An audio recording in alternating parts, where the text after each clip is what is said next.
Assalamualaikum warahmatullahi wabarakatuh. Kami dari kelompok 5 akan mempresentasikan hasil review kami berdasarkan paper yang kami ambil. Jadi judul paper yang kami ambil adalah A Review of IoT Applications in Healthcare. Nah, ini ditulis oleh Chunyan Lee, Jieji Wang, Suihua Wang, and Yudong Zhang, yang diupload di Neurocomputing volume 565, diupload pada tahun 2024. Selanjutnya akan dipresentasikan oleh Agung. Oke, jadi di sini saya akan menjelaskan latar belakang dari paper yang kami pilih. Jadi, Internet of Things adalah teknologi yang berkembang pesat dan memiliki potensi besar untuk mengubah berbagai sektor, termasuk sektor kesehatan salah satunya. IoT memungkinkan interkoneksi perangkat fisik yang berbeda seperti sensor dan peralatan medis melalui internet untuk mengumpulkan dan berbagi data secara real time. Di bidang kesehatan, IoT sendiri telah digunakan untuk memantau pasien dari jarak jauh, menyediakan rencana perawatan yang dipersonalisasi, meningkatkan efisiensi operasional dan pelayanan kesehatan. IoT juga memberikan banyak manfaat nyata seperti pemantauan pasien secara real time dan masih banyak lagi. Oke, mungkin bisa dilanjut. Mengapa tujuan sistematis diperlukan? Oke. Dalam konteks perkembangan pesat teknologi IoT, diperlukan pemahaman yang mendalam dan komprehensif mengenai berbagai aplikasi IoT di sektor kesehatan. Tinjauan sistematis dibutuhkan untuk menganalisis perkembangan terkini, tantangan, dan penerapan IoT yang sukses di dunia nyata. Melalui tinjauan ini, dapat kami identifikasi solusi yang efektif untuk mengatasi hambatan yang ada, serta menginspirasi para peneliti lainnya dan praktisi lainnya juga untuk memanfaatkan IoT secara lebih optimal ke depannya. Lanjut. Oke. Tujuan utama dan ruang lingkup artikel.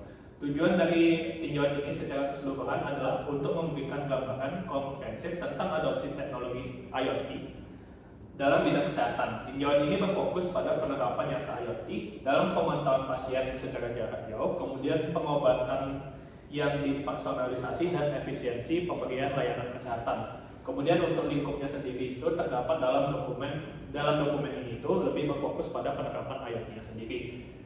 Ada beberapa aspek spesifik yang dibahas meliputi jenis sensor yang digunakan, kemudian metode komunikasi, serta aplikasi IoT yang menunjang hal-hal yang sudah saya sebutkan tadi.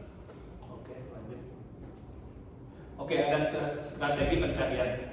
Strategi pencarian dalam paper yang kami bahas berjudul A Review of IoT Application in Healthcare dilakukan secara sistematis untuk mengidentifikasi literatur terkait aplikasi teknologi IoT dalam layanan kesehatan. Penelitian ini lebih berfokus pada aspek-aspek seperti jenis sensor, kemudian metode komunikasi, dan juga tantangan yang timbul dari penerapan IoT. Oke, sekian dari saya, akan dilanjutkan dari teman saya. Untuk selanjutnya ada yaitu kriteria inklusi dan eksklusi. Apa yang dimaksud dengan kriteria inklusi? Nah, kriteria inklusi ini sendiri merupakan studi yang berfokus pada aplikasi IoT dalam layanan kesehatan seperti pemantauan pasien jarak jauh dan integrasi perangkat IoT dalam aturan kesehatan. Nah, sebaliknya kriteria eksklusi merupakan studi-studi yang tidak relevan dengan topik utama dari paper ini. Seperti penelitian yang memiliki metode lemah atau penelitian yang tidak memberikan wawasan baru atau kontribusi yang berarti dalam bidang ini. Selanjutnya, nah, untuk ekstraksi data daripada paper ini itu dapat dilakukan dengan cara membahas berbagai aplikasi IoT dalam bidang kesehatan, seperti pengumpulan data dan analisis informasi dari berbagai perangkat IoT seperti sensor yang memantau tanda-tanda vital, alat pemantau jarak jauh, serta metode komunikasi seperti Wi-Fi, Bluetooth, dan Zigbee. Selanjutnya,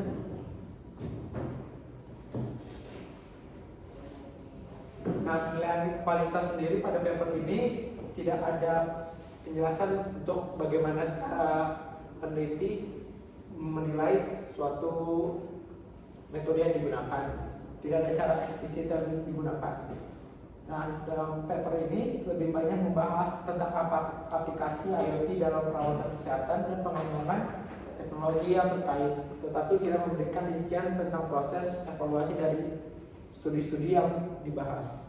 Selanjutnya, nah ringkasan temuannya, nah dalam artikel ini teknologi IoT dalam industri kesehatan dan menunjukkan manfaat nyata dari penerapannya. Temuan utama dari paper ini meliputi penggunaan sensor IoT dan metode komunikasi pemantauan pasien jarak jauh, serta strategi pengobatan yang dapat dipersonalisasi dan peningkatan efisiensi penyampaian layanan kesehatan. Jadi akan dijelaskan oleh teman saya. Oke, selanjutnya di sini saya akan menjelaskan sintesis data pada paper ini. Sintesis data pada paper ini memiliki dua. Yang pertama sintesis naratif dan elemen meta analis. Sintetis naratif di sini mengintegrasikan temuan dari berbagai aplikasi IoT dalam kesehatan dengan fokus pada penggunaan spesifik seperti pemantauan pasien, kedokteran personal, dan layanan darurat. Kemudian, pada elemen meta-analisis ini, meskipun paper yang kita ambil ini tidak melakukan meta-analisis secara formal, paper ini menyajikan hasil yang disintesis dari berbagai studi empiris dengan menarik paralel antara implementasi teknologi. Selanjutnya, nah kemudian untuk interpretasi hasil pada paper ini memiliki 6 interpretasi hasil. Yang pertama ada peningkatan kualitas perawatan pasien. Peningkatan kualitas perawatan pasien ini dengan memanfaatkan teknologi IoT, penyedia layanan kesehatan dapat meningkatkan hasil perawatan pasien yang memungkinkan salah satunya dengan penggunaan IoT itu dengan pemantauan secara jarak jauh. Kemudian yang kedua, personalisasi pengobatan. Personalisasi pengobatan ini dalam konteks IoT ini berkontribusi pada munculnya konsep pengobatan yang lebih personal. Jadi si IoT ini tuh bisa digunain buat merencanain gimana sih penyusunan obatnya dalam mengimplementasikan IoT. Kemudian ada efisiensi operasional dalam sistem kesehatan. Nah, implementasi dalam hal ini juga berpotensi meningkatkan efisiensi operasional dalam sistem kesehatan dengan dalam konteks fasilitasnya gitu. Kemudian ada tantangan keamanan dan privasi data. Nah, dari banyaknya manfaat ini tuh tetap ada tantangan karena data itu kan merupakan hal sesuatu yang sensitif gitu. Kemudian dalam interpretasi hasil ini juga ada peran pemerintah. Peran pemerintah ini merupakan bentuk dukungan gitu. Nah, yang terakhir ada kolaborasi antar pemangku kepentingan. Untuk kolaborasi ini suatu keberhasilan integrasi IoT yang kami implementasikan. Selanjutnya, nah kemudian ada tren dan pola. Untuk trennya itu ada peningkatan monitoring jarak jauh. Nah, kita bisa identifikasi untuk tren dan pola dalam IoT ini. Banyak studi menunjukkan peningkatan penggunaan teknologi IoT untuk memantau kesehatan jarak jauh melalui peningkatan monitoring jarak jauh. Kemudian, personalisasi perawatan kesehatan. Nah, ini tuh ada tren signifikan menuju penerapan perawatan yang dipersonalisasi melalui IoT. Kemudian ada penggunaan kecerdasan buatan AI. Nah, ini tuh integrasi AI dengan data IoT semakin meningkat, jadi algoritma yang digunakan buat analisis yang buat dikumpulin itu bisa mendeteksi, memprediksi gitu. Kemudian ada kepatuhan terhadap keamanan data. Nah, dengan meningkatnya pengumpulan pemrosesan data ini, maka bakal ada tuh privacy sama keamanan data yang lebih efisien. Nah, terus ada pengembangan infrastruktur cerdas. Pengembangan infrastruktur cerdas ini, smart cities, itu menjadi fokus dalam paper ini yang digunakan untuk meningkatkan kesehatan masyarakat melalui teknologi IoT. Kemudian ada tantangan interoperabilitas. Tantangan interoperabilitas ini tuh sama kayak tadi, sebelumnya juga ada tantangan. Nah, untuk di tren dan polanya ini, salah satu tantangannya adalah tantangan interoperabilitas yang masih menjadi isu yang perlu diatasi. Oke, next. Selanjutnya akan dipresentasikan oleh siapa?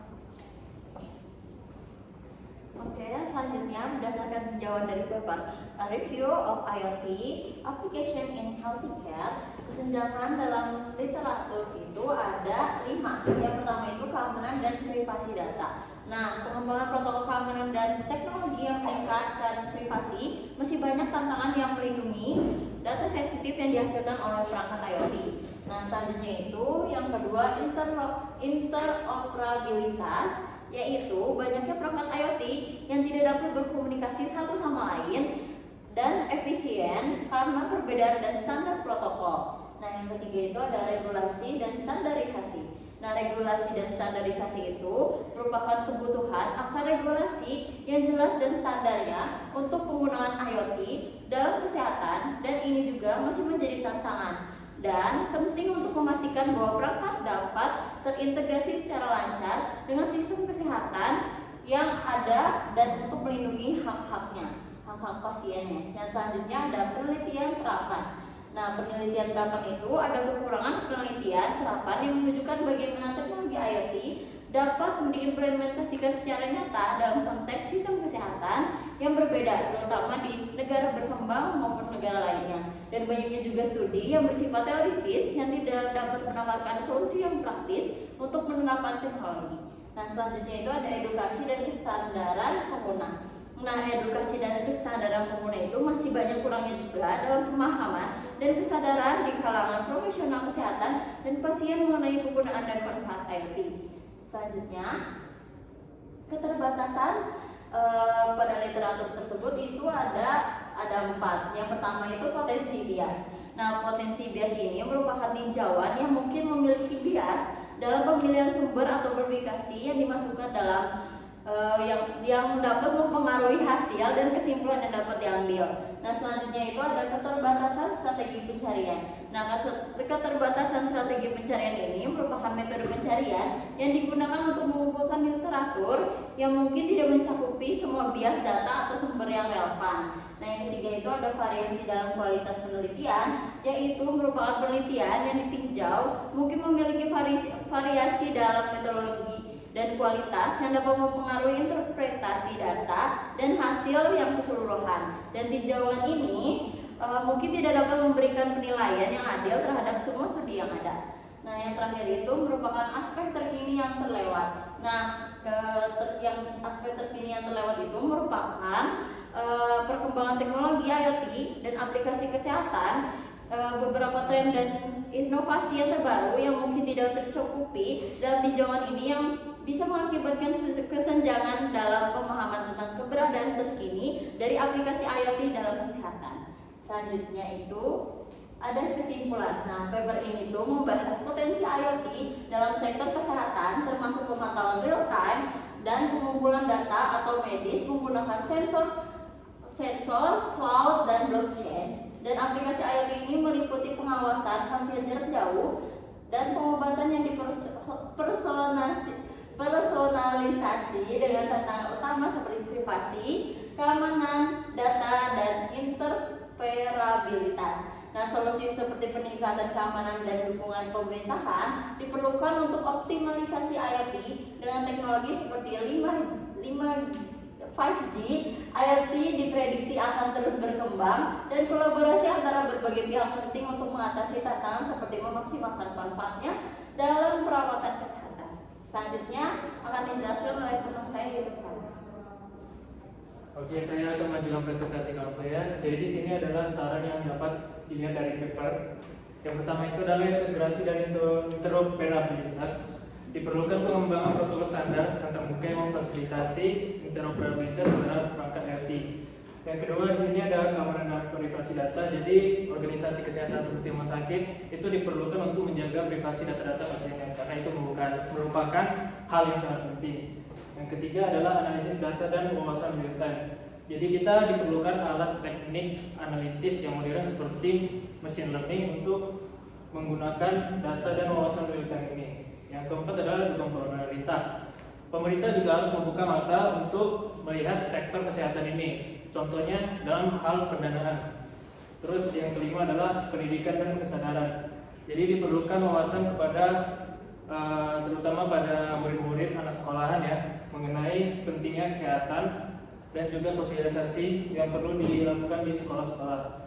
Yang keenam adalah fleksibilitas dan skala. Jadi infrastruktur IoT dalam kesehatan perlu dirancang agar fleksibel dan scalable untuk mengakomodasi pertumbuhan dan integrasi perangkat aplikasi baru. Selanjutnya, jadi di paper ini ada beberapa ulasan yang diperkuat. Yang pertama itu adalah cakupan yang komprehensif. Jadi di sini paper ini memberikan analisis menyeluruh tentang integrasi teknologi IoT. Yang kedua di sini adalah metodologi yang ketat. Jadi di sini penelitian ini mengikuti pendekatan metodologis yang ketat dalam mengumpulkan dan menganalisis data. Yang ketiga adalah pemecahan masalah yang terintegrasi. Jadi paper ini nggak cuma identifikasi doang. Jadi di sini juga menyoroti tantangan yang ada seperti masalah keamanan data dan interoperabilitas. Yang keempat di sini adalah implikasi praktis. Di sini penulis menekankan implikasi praktis dari adopsi IoT dalam kesehatan, berupaya menginspirasi praktisi dan peneliti dengan menunjukkan bagaimana IoT meningkatkan perawatan pasien. Terus yang terakhir di sini adalah inovasi dalam perawatan pasien. Jadi di sini ulasan ini juga mencatat kemajuan signifikan yang telah dicapai dalam penerapan IoT, khususnya dalam pengembangan sistem pemantauan pasien yang inovatif. Selanjutnya, di sini paper juga menemukan ulasan tentang kelemahan. Yang pertama adalah keamanan dan privasi data. Di sini juga pengumpulan dan transmisi data medis sensitif meningkatkan risiko pelanggaran data. Jadi untuk mengatasi masalah ini perlu mengembangkan kebijakan dan regulasi yang kuat. Yang kedua adalah interoperabilitas. Nah, di sini banyak vendor dan teknologi yang menyebabkan masalah komunikasi dan integrasi antara perangkat IoT dan sistem kesehatan yang ada. Yang ketiga adalah kurangnya standar protokol dan regulasi. Ini juga menjadi alasan untuk yang pertama ya. Jadi belum adanya protokol dan regulasi yang distandarisasi menyebabkan kesulitan dalam penerapan sistem secara konsisten. Yang keempat, ketergantungan pada konektivitas internet. Jadi karena aplikasi IoT ini perlu akses internet yang stabil, jadi yang sulit di area terpencil ini mengalami masalah terhadap konektivitas internet. Jadi untuk mengatasi ini penting untuk meningkatkan infrastruktur telekomunikasi. Dan yang terakhir adalah volume data yang besar. Jadi data besar yang dihasilkan oleh perangkat IoT memerlukan alat peneliti yang efektif. Jadi kalau misalnya data yang terlalu banyak harus dilakukan dengan alat analitik yang sangat canggih sehingga tidak memakan waktu yang banyak.